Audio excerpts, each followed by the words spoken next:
Jangan lupa subscribe YouTube channel Metro TV News dan pastikan untuk menyalakan lonceng notifikasinya.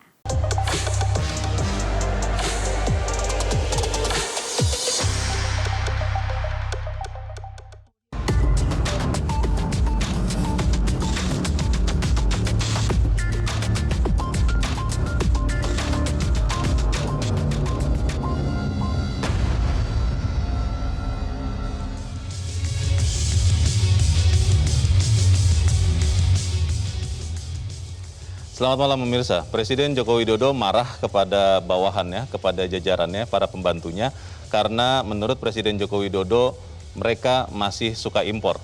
Dan impor ini dikhawatirkan akan bisa membuat lonjakan inflasi di dalam negeri dan juga bisa mencegah arus modal masuk ke dalam negeri. Tapi pertanyaannya adalah apakah marah Presiden itu beralasan?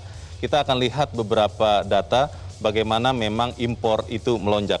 Data pertama kita lihat adalah ini data yang kami peroleh dari tradingeconomics.com.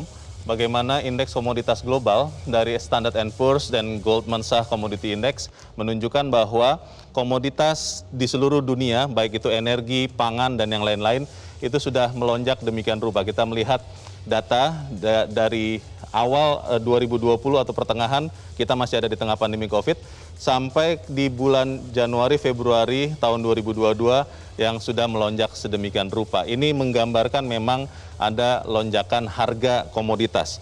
Tetapi pertanyaannya adalah apakah memang itu membuat impor serta-merta melonjak?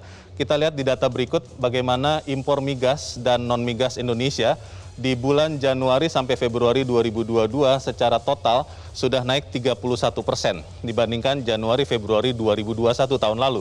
Dan kalau kita lihat komposisinya yang paling banyak adalah memang ternyata kenaikan impor migas yang sudah naik 79,67%, sementara impor non-migas naik 25,19%. Ini kita patut ingat bahwa ini baru 2 bulan pertama tahun 2022 ini.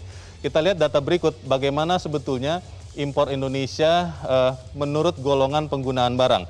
Data yang kami peroleh dari Badan Pusat Statistik dan diolah oleh Research Center MG Network menunjukkan bahwa kenaikan impor itu banyak terjadi pada bahan baku dan penolong, itu 34,7%, sementara impor barang modal naik 31%, sementara impor barang konsumsi naik 4%. Ini pada periode yang sama, Januari-Februari 2022 dibandingkan tahun lalu. Ini menunjukkan bahwa memang industri dalam negeri sudah mulai menggeliat lagi karena mereka membutuhkan bahan baku penolong dan juga barang modal. Tapi kalau kita lihat data berikut, bagaimana kita melihat impor non-migas ini, kita masih menggunakan data dari BPS bahwa untuk mesin, peralatan mekanis dan bagian-bagian lainnya itu naik 37% impornya. Dan kita lihat besi dan baja itu naik 75% untuk periode yang sama, Januari-Februari 2022 dibandingkan tahun lalu. Sementara kalau kita lihat mesin perlengkapan elektrik itu naiknya 10% dalam 2 bulan. Apakah memang impor ini hanya akan terjadi pada bahan-bahan atau barang-barang saja? Kita khawatir bahwa impor yang maksud kami inflasi yang terjadi di pasar global, di dunia global ini bisa masuk ke Indonesia juga lewat jalur transmisi pasar keuangan.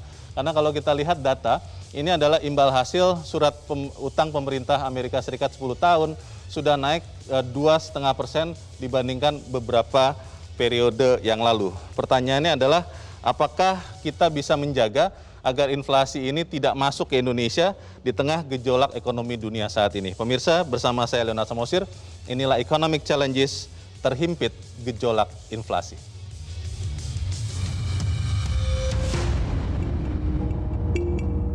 Bodoh sekali kita kalau nggak melakukan ini. Malah beli barang-barang impor, mau kita terus-teruskan. Enggak bisa. Kalau kita beli barang impor, bayangkan Bapak Ibu semuanya, kita memberi pekerjaan kepada negara lain. Duit kita berarti capital outflow, keluar. Pekerjaan ada di sana, bukan di sini. Coba kita belokkan semuanya ke sini. Barang yang kita beli barang dalam negeri, berarti akan ada investasi, berarti membuka lapangan pekerjaan, tadi sudah dihitung, bisa membuka 2 juta lapangan pekerjaan. Kalau ini tidak dilakukan, sekali lagi, bodoh banget kita ini. Uang APBN, uang rakyat, uang kita sendiri kok dibelikan barang impor nih, kita kadang gimana saya kadang aduh, gregetan saya. Jangan ini diteruskan. Stop. Hati-hati.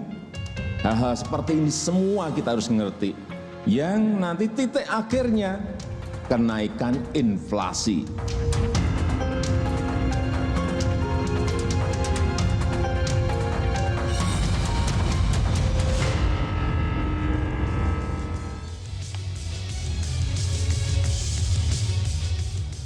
Dan pemirsa, bersama kita malam ini di Grand Studio Metro TV telah hadir 4 orang narasumber. Yang pertama adalah Deputi 1 Kementerian Koordinator Perekonomian Iskandar Simorangkir. Pak Iskandar, selamat malam. Selamat malam, Bang Leo. Sehat-sehat ya. Kita juga mendapat kehormatan kehadiran anggota Komisi 11 DPR RI, Muhammad Misbahkun. Mas Misbahkun, selamat malam. Selamat malam, Leo. Sehat-sehat semua. pemirsa. Dan juga telah hadir Ketua Umum Asosiasi Pengusaha Indonesia atau APindo, Haryadi Sukamdhani. Mas Haryadi, senang sekali bertemu. Iya, selamat malam, Mas Selamat Leo. malam. Selamat malam. Dan juga telah hadir Direktur Riset Core Indonesia, Peter Abdullah. Pak Peter, ketemu lagi. Ketemu lagi Bang Leo. Sehat-sehat, selamat malam. Alhamdulillah sehat. Baik, saya akan langsung bertanya ke Pak Iskandar dulu. Pak Iskandar, Presiden, walaupun tentunya kepada atasan Anda ya sebagai Menko Perekonomian juga mengingatkan supaya tidak impor. Impor yang terjadi, yang diingatkan Presiden, itu memang tidak terhindarkan atau memang karena ada sesuatu yang terjadi di balik impor-impor itu? Begini Mas Leo, jadi di tengah ketidakpastian global ini, itu domestic demand itu memegang peranan penting. Oke. Jadi itu saya membaca mungkin pola pemikiran Pak Presiden seperti itu. Jadi kalau mau tumbuh, optimalkan konsumsi domestiknya. Dengan penduduk 278 juta jiwa, berarti kalau kita bisa menggunakan produk-produk dalam negeri, kita bisa mendorong pertumbuhan kita yang lebih tinggi lagi. Kenapa seperti itu, Mas Leo? Yeah. Karena backward linkage-nya menggunakan faktor input semuanya dari dalam negeri, ya kan? Kalau kita menggunakan produk-produk dalam negeri. Ya. Kemudian juga kalau kita memproduksi barang berarti menyerap tenaga kerja. Betul. Ya kan? Yeah. Nah, itu backward linkage-nya. Forward linkage-nya juga output yang dihasilkan juga bisa menjadi input atau menjadi barang konsumsi. Yeah. Nah, kan di persamaan faktor pengeluaran di Yeah. PDB itu kan kita tahu konsumsi, investasi, Baik. ekspor gitu Mas Leo. Jadi memang tepat. Jadi sebenarnya yang diingatkan oleh Presiden ini adalah impor yang memang tidak terhindarkan karena belum ada barang serupa di dalam negeri, atau memang karena malas saja nih untuk membeli dari dalam negeri, karena kan ada seragam tentara, seragam polisi, ada bangku, ada laptop, itu kan ditegur semua. Itu bagaimana?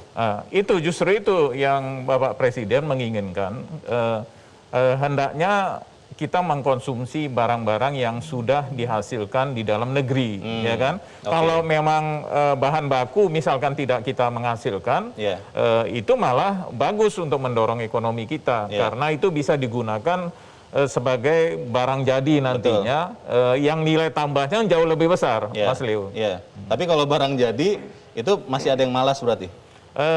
Kalau dari pernyataan Bapak Presiden, sebenarnya bukan malas mungkin ya, yang mungkin ada yang belum terstandarisasi seperti itu ya. Kemudian maka tuh Pak Presiden memang jelas arahannya, minimal 400 triliun daripada pusat maupun daerah digunakan untuk membeli barang-barang dalam negeri. Baik.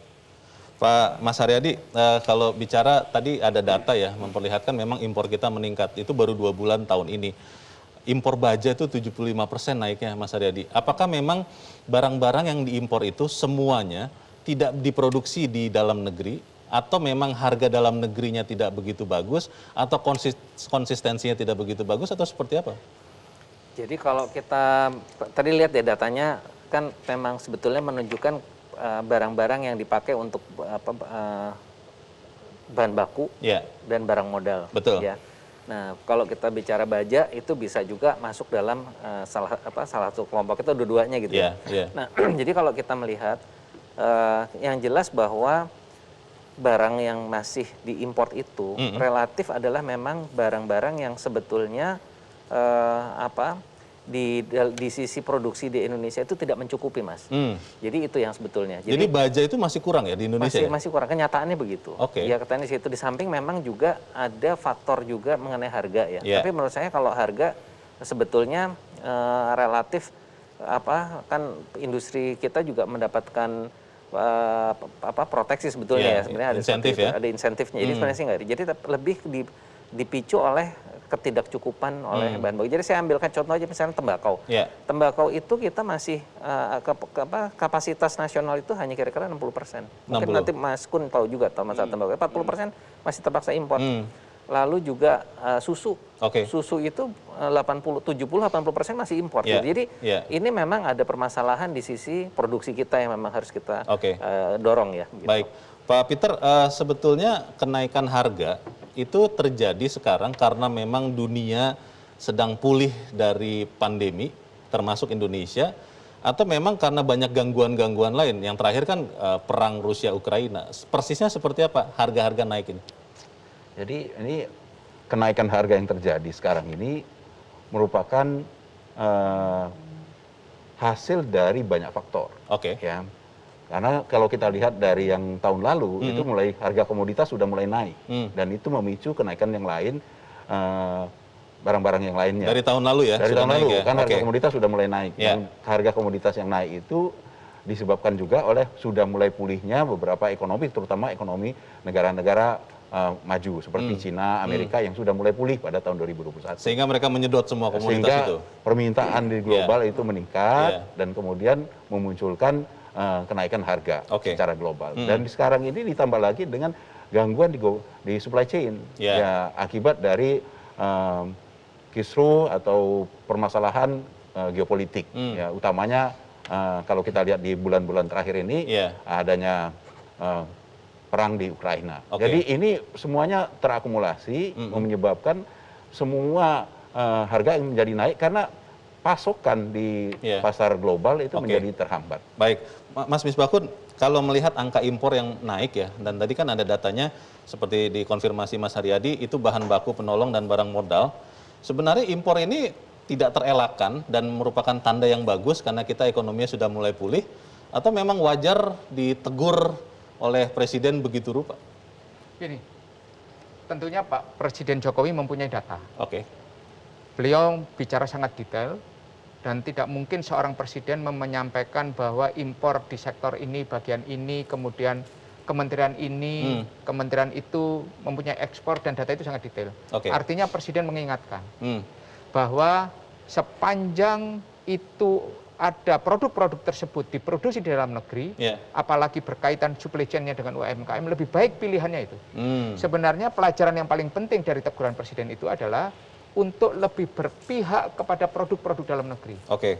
Ada kompetisi antara produk dalam negeri dan produk impor.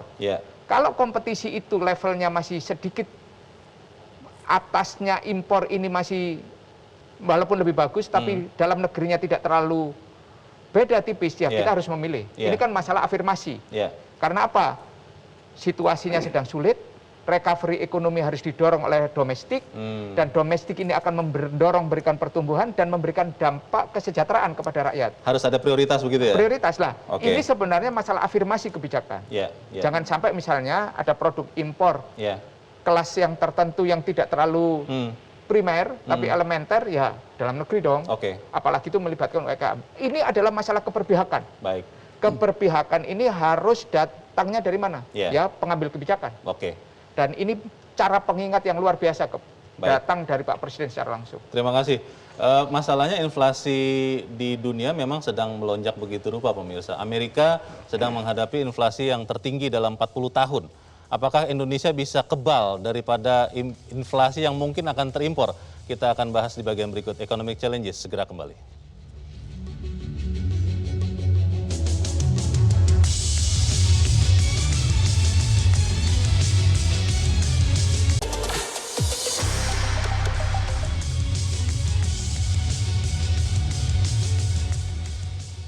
Terima kasih pemirsa, Anda masih bersama kami di Economic Challenges.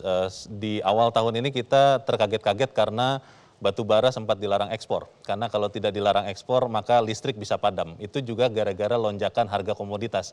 Lalu sampai sekarang saya percaya kita semua masih berusaha cari minyak goreng dengan harga yang terjangkau.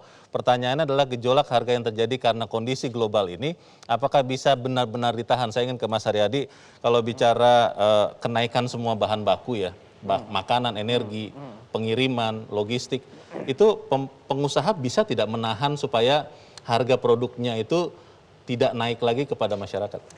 Rasanya sulit ya Mas ya, kalau memang bahan bakunya sudah naik kan mau gimana juga, mana ada perusahaan rugi mau rugi kan. Paling mau tidak mau adalah mereka kalau yang paling ekstrimnya ya terpaksa harus menurunkan produksi kan gitu ya. Nah jadi sekarang ini yang kita khawatirkan, tadi Pak Peter juga sudah sampaikan ya, jadi efek daripada geopolitik itu sangat luar biasa. Jadi dari sisi hampir semua komoditas pangan itu sudah mulai berimbas ya. Jadi yang paling jelas saja kita gandum, di mana bangsa kita ini menggunakan gandumnya juga kan sangat besar karena semuanya impor. Lalu juga dari yang kita khawatirkan juga pupuk Mas. Pupuk ini kita juga impor dari Rusia itu kan juga sangat besar ya, bahan baku pupuk. Nah lalu juga dari sisi energi sendiri. Nah, kalau energinya ini nanti nggak bisa tertahankan dan naik kan, tuh semua kena semua, naik semua. Nah jadi memang ini adalah sesuatu hal yang menurut saya harus kita persiapkan antisipasinya. Karena kalau seperti kasus kemarin lah minyak goreng gitu kan, rame-rame segala macam kan, akhirnya semua juga harus realistis terhadap harga yang memang komoditas dunia yang naik gitu ya. Harga minyak goreng memang tidak akan bisa kembali ke tahun lalu begitu ya? Iya pastinya bisa lah Mas, kalau pasokannya cukup. Artinya antara keseimbangan antara kan CPO-nya sedang melonjak begitu rupa sampai sekarang, Mas enggak juga, kenyataannya kan juga ada ketahan juga kan, karena dari produksinya juga ketahan. Ada tertahan dari output produksinya. Nah, kita lihat juga dari ekspornya minyak nabati dari Ukraina, sunflower oil ke Eropa juga kan stop. Jadi kita beberapa kali lihat juga di Eropa kehabisan minyak goreng juga kan. Seperti itu. Jadi ini yang maksud saya memang kita harus mempersiapkan segala sesuatunya ya, bahwa inflasi itu akan naik itu ya memang seluruh tanda-tandanya udah kelihatan ya, karena memang kondisi dunia yang memang tidak harga barang akan naik berapa persen kira-kira tahun ini secara rata-rata? Kalau kita belum bisa memperkirakan secara ini Mas ya, secara pastinya ya, tapi contoh aja deh, kayak misalnya saya sempat baca di berita internasional, pupuk di Amerika aja naik 17% gitu, seperti itu kan, berita minggu lalu. Kalau misalnya pupuk naik 17%, terus transmisi ke biaya produksi yang lain bagaimana gitu, itu salah satu contoh aja Mas. Belum lagi yang komoditas-komoditas lain yang seperti juga saya sampaikan, susu, jagung dan sebagainya kita masih impor. Akan naik ya. Terima kasih Mas Haryadi. Pak Iskandar, kalau melihat tadi dua komoditas sudah sempat saya katakan, batu bara dan CPO ya, minyak goreng, itu pemerintah pakai mekanisme DMO. Nah, apakah kemudian nanti untuk komoditas baik energi maupun pangan akan di DMO-kan juga semua, atau strateginya seperti apa? Begini Mas Leo, ini kita memang konflik antara Rusia dan Ukraina ini memang harus kita cermati ya. Kalau semakin lama itu dampaknya nanti terhadap harga itu akan bisa tinggi. Karena Mas Leo tahu kan, kalau pasokan gas dunia itu 16% berasal dari Rusia, ya. 11% minyak itu berasal dari Rusia, stoknya global tadi. Jadi kalau misalkan terjadi embargo terhadap minyak dan gas ini tentunya berimplikasi terhadap kenaikan harga-harga dari energi ini. Maka itu ini mudah-mudahan kita berharap berdoa supaya selesai ya perang Ukraina dan Rusia ini. Tapi karena dampaknya besar. Kalau belum selesai kan kita harus antisipasi. Iya betul. Maka itu jadi kita harus terbiasa dengan harga baru sesuai dengan kemampuan masing-masing. Tetapi tentunya pemerintah tidak tinggal diam terhadap kelompok yang paling 4 desil terbawah, 40% terbawah. Karena kita sadari ketika harga naik, maka daya beli mereka turun.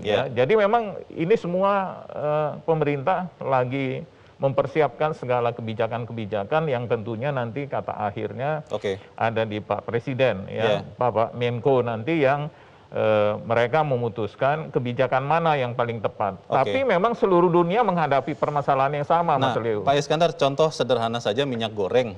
Sekarang sudah ada barangnya setelah harga eceran tertinggi dicabut. Tapi kan harganya mahal. Saya cek 1 liter itu yang kemasan itu di atas 25.000. Padahal kan harapannya di bawah itu. Nah, bisa tidak kita katakan sekarang karena kondisi dunia, karena pemulihan ekonomi, kemudian ada gangguan geopolitik Rusia-Ukraina, memang kita tidak akan melihat harga minyak goreng yang sama dengan tahun lalu di tahun ini? Iya, karena seperti ini, itu kita harus menjaga keseimbangan antara konsumen dan produsen. Itu produsen kan melakukan investasi yang sangat besar di sawit itu. Tidak murah itu, Mas Leo, membangun sawit itu butuh modal yang sangat besar bagi mereka. Jangan juga menjadi disinsentif terhadap pengusaha gitu. Ketika harga naik, kita langsung mengkap harganya. Padahal itu investasi yang besar. Pada saat harga turun banyak mereka yang rugi.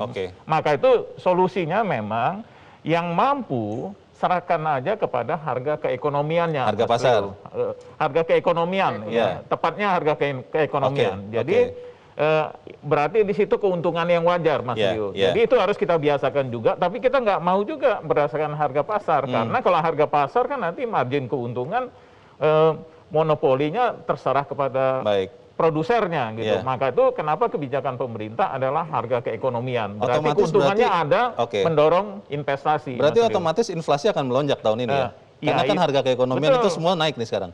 Betul, karena kita sadari bahkan Amerika, Mas Leo, biasanya 1% inflasinya year on year, sekarang di Januari 7,5, di Februari 7,6. Jadi memang kita harus membiasakan keniscayaan ya. Betul sekali, Mas Leo. Mas Misbahkun, kalau melihat yang sekarang terjadi, bicara komoditas lah ya, komoditas pangan, apakah semuanya kemudian supaya aman untuk terutama golongan masyarakat terlemah harus kita kembali subsidi semua?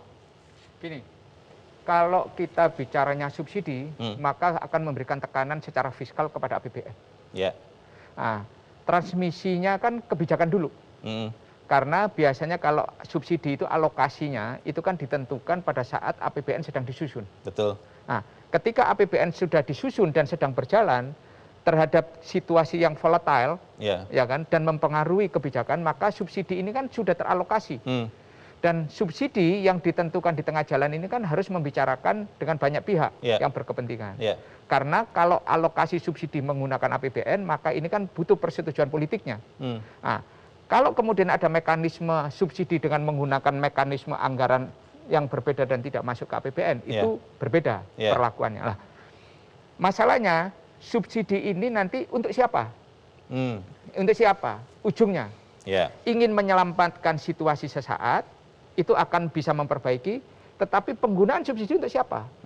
Karena subsidi itu kan adalah menutup cap harga yang seharusnya harga pasar, kemudian kita ketemu harga keekonomian yang seperti disampaikan oleh Pak Is tadi. Nah, cap ini kan menjadi tanggungan.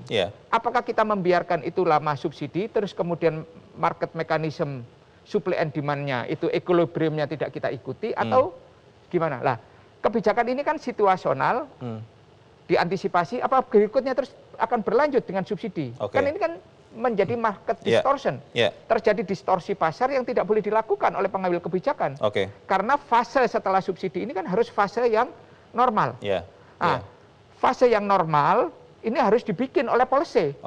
Bukan oleh situasi yang tidak dikendalikan.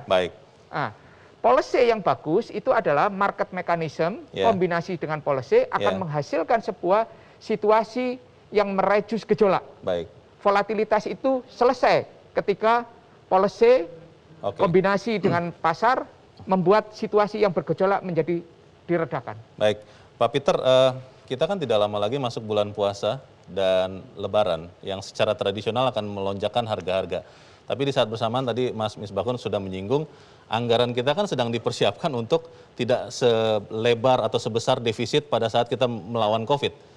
Ini bisa tidak?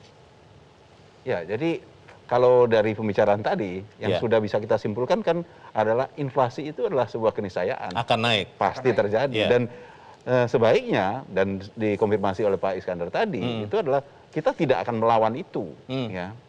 kenaikan itu harus kita terima karena bahkan negara-negara maju, negara-negara besar pun mengalami hal yang sama dan mereka tidak melawan itu, bukan melawan pasar. Yang paling penting dilakukan adalah bagaimana, persis disampaikan oleh Pak Iskandar juga, bagaimana pemerintah memberikan bantalan, menyelamatkan kelompok-kelompok yang paling lemah, ya, yang 40% ke bawah. Itu yang harus dilakukan. Tetapi tidak melawan apa yang terjadi di pasar, karena sebenarnya pemerintah sudah melakukan kesalahan tanda kutip ya ketika melawan pasar untuk harga minyak goreng. HET minyak goreng ya, yang akhirnya dicabut. Ya, akhirnya dicabut. Ya, jadi itu saya kira harus jadi pembelajaran. Ini ke depan memang inflasi tidak terelakkan. Pasti akan melonjak, bahkan mungkin sangat mungkin untuk jauh di atas target pemerintah. Ini yang harus diantisipasi. Target pemerintah itu 3+-1? Ya, sekitar 4% ya. Berarti batas atasnya. Bisa di atas itu? Perkiraan saya akan ada di atas itu karena sekarang ini arahnya udah ke sana. Inflasi udah mulai bergerak naik dan akan terus naik terutama setelah mulai bulan April ini. Dan saya tidak melihat peluang untuk turunnya lagi, apalagi yang sudah disampaikan oleh Pak Aryadi juga. Semua komponen-komponen pembentuk harga itu sudah mulai naik. Ya. Untuk barang-barang pangan yang kita tahu itu memberikan kontribusi terbesar terhadap inflasi kita, itu sudah bergerak semuanya naik. Jadi itu yang harus kita antisipasi. Terima kasih Pak Peter. Masalahnya bukan hanya lonjakan harga barang-barang atau di pasar, tapi kita juga melihat bahwa kemungkinan besar atau sudah diumumkan Bank Sentral Amerika akan menaikkan suku bunganya. Dan ini tentu tidak bisa ditahan di Indonesia. Bagaimana kita mewaspadai transmisi inflasi akan kita bahas di bagian berikut. Economic Challenges segera kembali.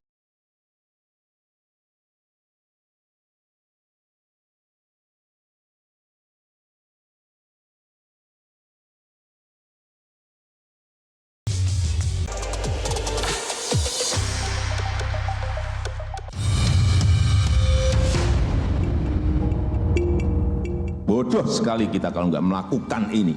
Malah beli barang-barang impor, mau kita terus-teruskan. Enggak bisa. Kalau kita beli barang impor, bayangkan Bapak Ibu semuanya, kita memberi pekerjaan kepada negara lain. Duit kita berarti capital outflow, keluar. Pekerjaan ada di sana, bukan di sini.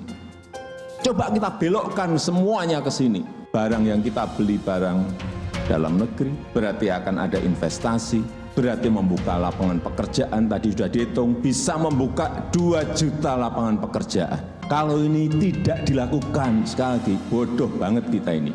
Uang APBN, uang rakyat, uang kita sendiri kok dibelikan barang impor nih, kita kadang gimana saya kadang-kadang, aduh, gregetan saya. Jangan ini diteruskan, stop, hati-hati.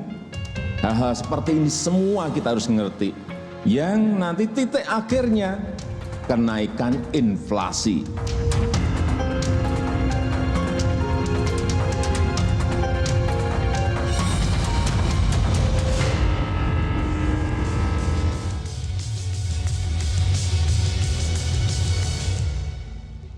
Terima kasih Misana, masih bersama kami di Economic Challenges. Mas Misbakun, tadi dikatakan oleh Presiden, kembali kita ulang pernyataannya bahwa inflasi akan naik dan memang sudah naik. Semua di meja ini sepakat.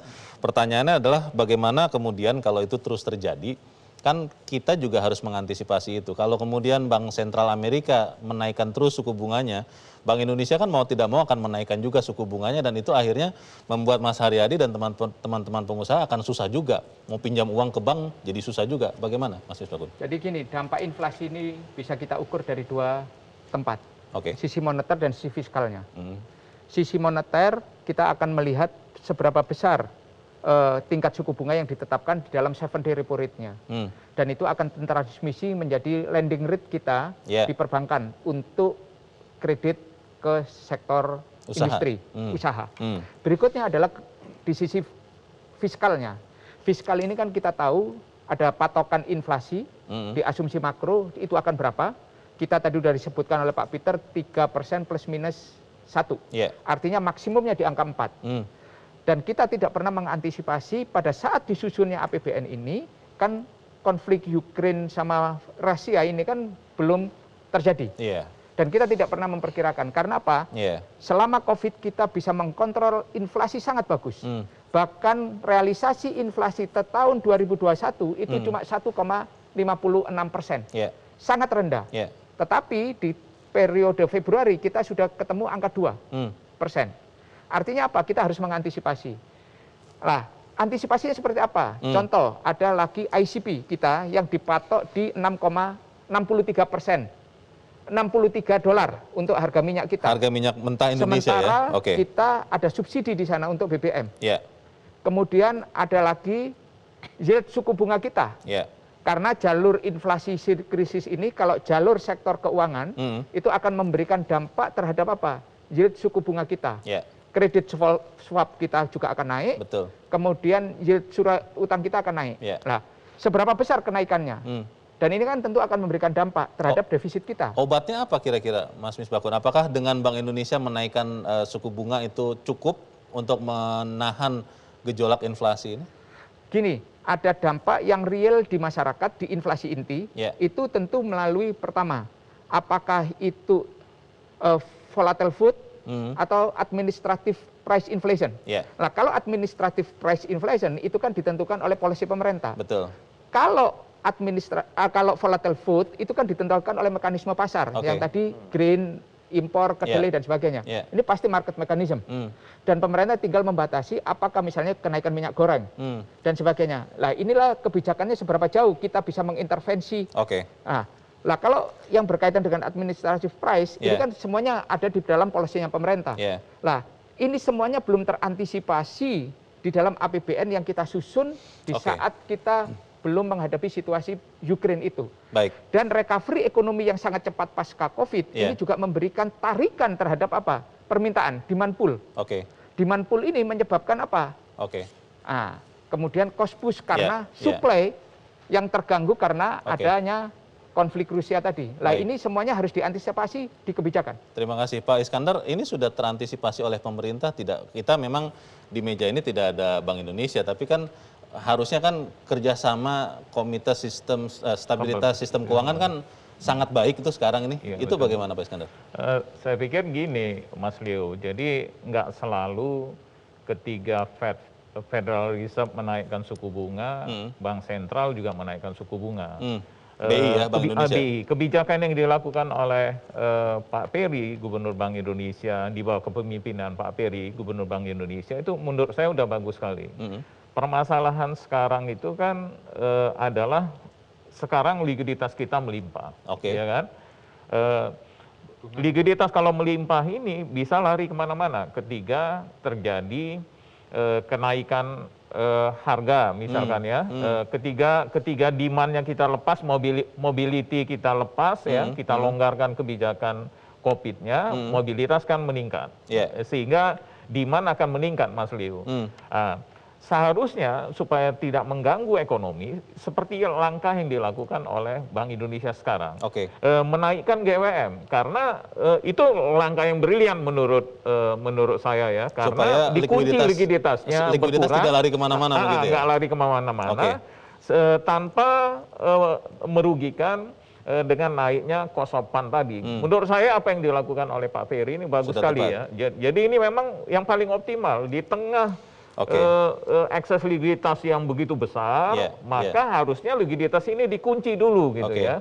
Baru nanti pada saat ekspektasi memang udah inflasi meningkat pesat, baru itu bunga berjalan nanti kebijakannya, ditingkatkan. Jadi memang pilihan yang kebijakan yang dilakukan oleh Gubernur Bank Indonesia sekarang itulah yang paling tepat di dalam rangka untuk mendorong pemulihan ekonomi sisi kita. Moneter, sisi fiskalnya, sisi pemerintahnya, sisi Pak Iskandarnya bagaimana? Dari sisi fiskal sebenarnya salah satu programnya pemerintah kan itu menaikkan rasio taksnya pemerintah gitu ya.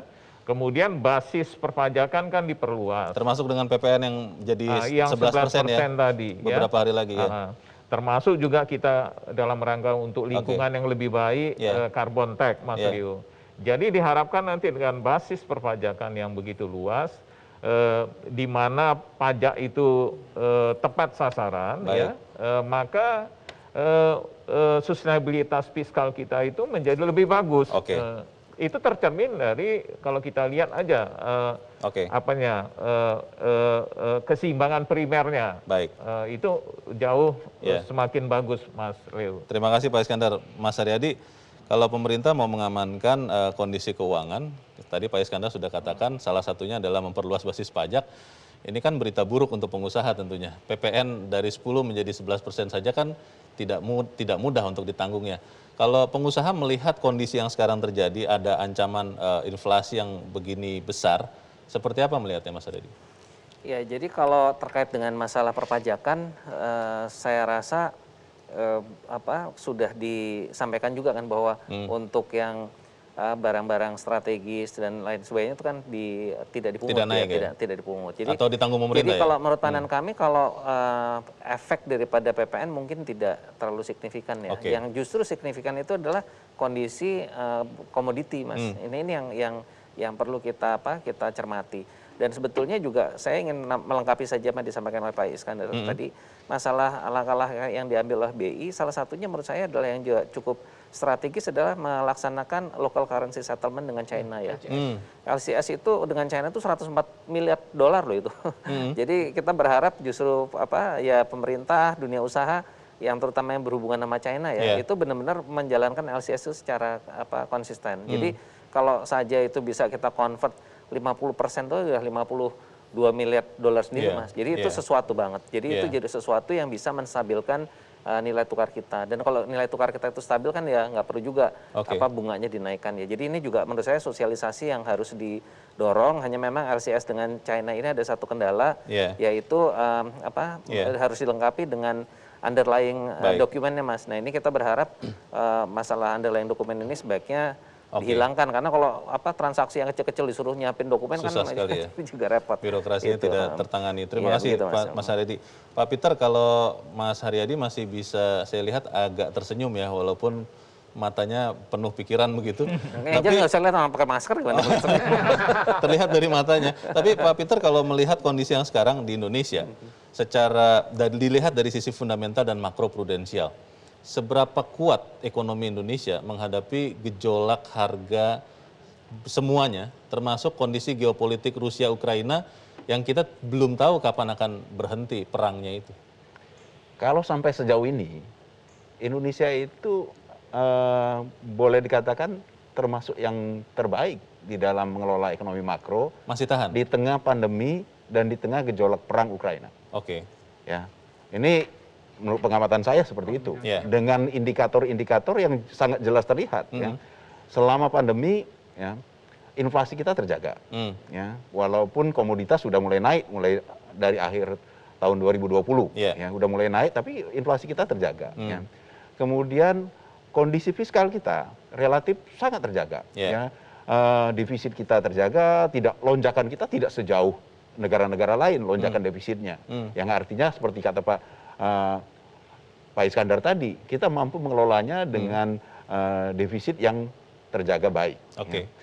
Bahkan utang pun relatif tidak sebesar negara-negara lain lonjakannya. Ya. Walaupun jadi besar juga ya? Ya, bahkan yang negara lain kan jauh lebih besar. Yang memaksa mereka, burden sharing mereka dengan bank sentralnya jauh lebih besar dibandingkan kita. Jadi kalau lihat dari indikator-indikator ini, ya kita boleh cukup berbangga hati lah ya, kalau Indonesia mampu mengelola ekonomi makro kita dengan baik selama pandemi dan selama awal-awal perang Ukraina ini.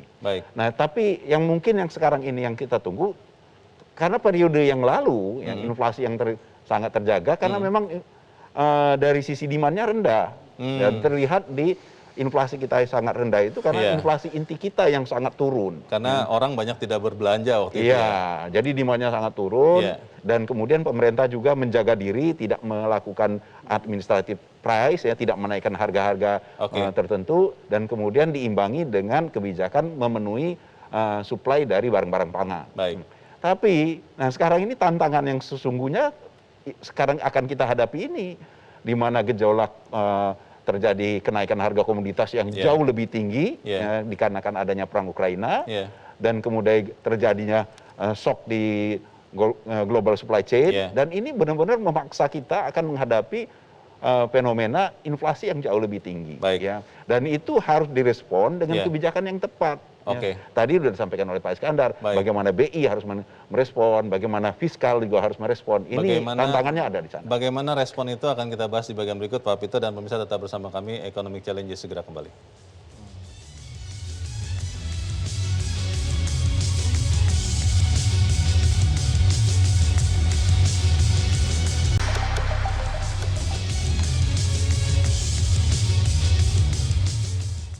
Terima kasih pemirsa, Anda masih bersama kami. Kita di bagian akhir dari diskusi kita malam ini. Mas Misbakun, kalau melihat keniscayaan bahwa inflasi akan naik juga di Indonesia, tadi sudah dikatakan obatnya untuk menahan lonjakan inflasi itu sudah ada. Apalagi yang harus dilakukan oleh pemerintah, juga termasuk Bank Indonesia tentunya, untuk membuat masyarakat bisa mendapatkan harga-harga yang terjangkau. Karena untuk masyarakat awam yang paling penting itu minyak goreng ada, harganya bisa terbeli. Bagaimana? Koordinasi. Koordinasi pengambil kebijakan di semua lini. Ya. Karena ini adalah situasi yang mau tidak mau pemerintah harus turun tangan. Karena menyangkut harkat hidup rakyat. Beras harus kita jaga, harga minyak goreng harus kita jaga, kemudian kebutuhan-kebutuhan pokok seperti kedelai, terus yang lainnya, tempe, tahu ini kan semuanya kebutuhan rakyat. Betul. Nah, daging juga. Lah, kemudian apa?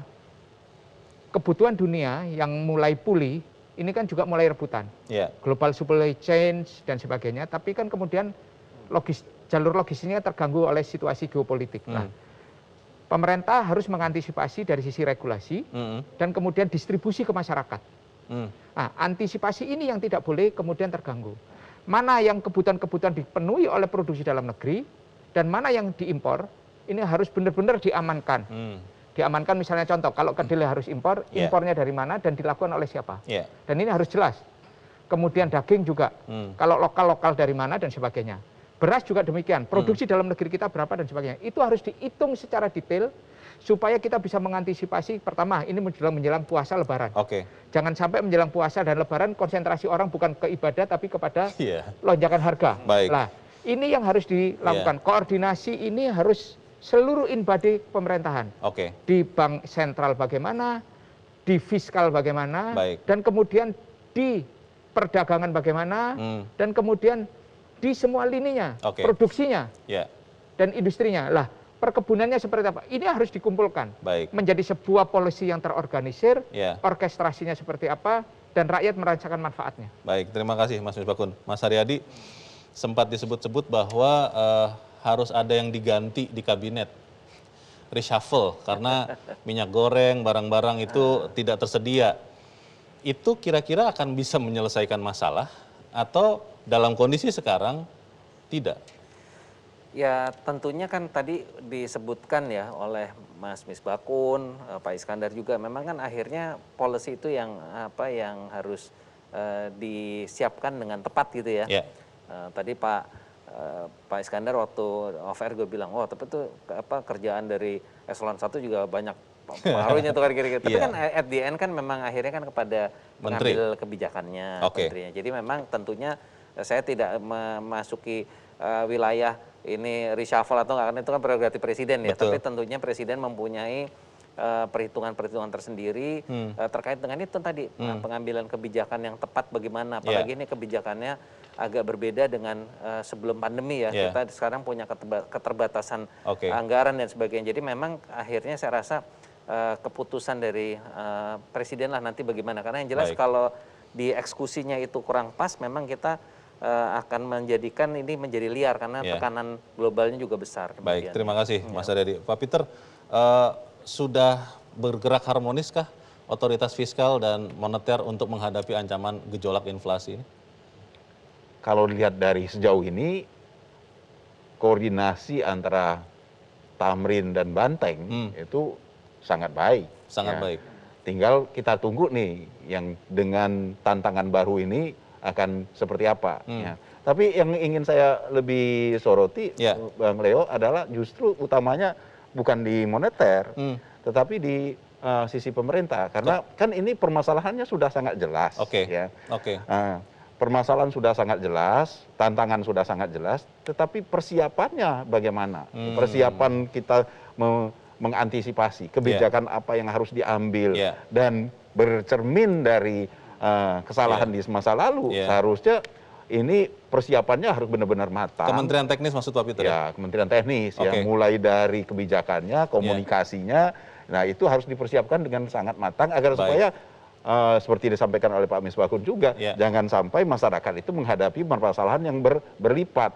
Masalah pokoknya belum selesai, ditambah lagi dengan permasalahan lain-lain itu. Ya, kita berikan kesempatan Pak Iskandar untuk menjawabnya bagaimana antisipasi itu tadi yang dikatakan Pak Peter benar juga. Tahun lalu inflasi rendah karena memang tidak banyak yang belanja. Sekarang saya yakin di bulan puasa ini orang-orang pasti akan belanja, Lebaran akan belanja, itu akan melonjakkan lagi inflasi. Bagaimana Pak Iskandar?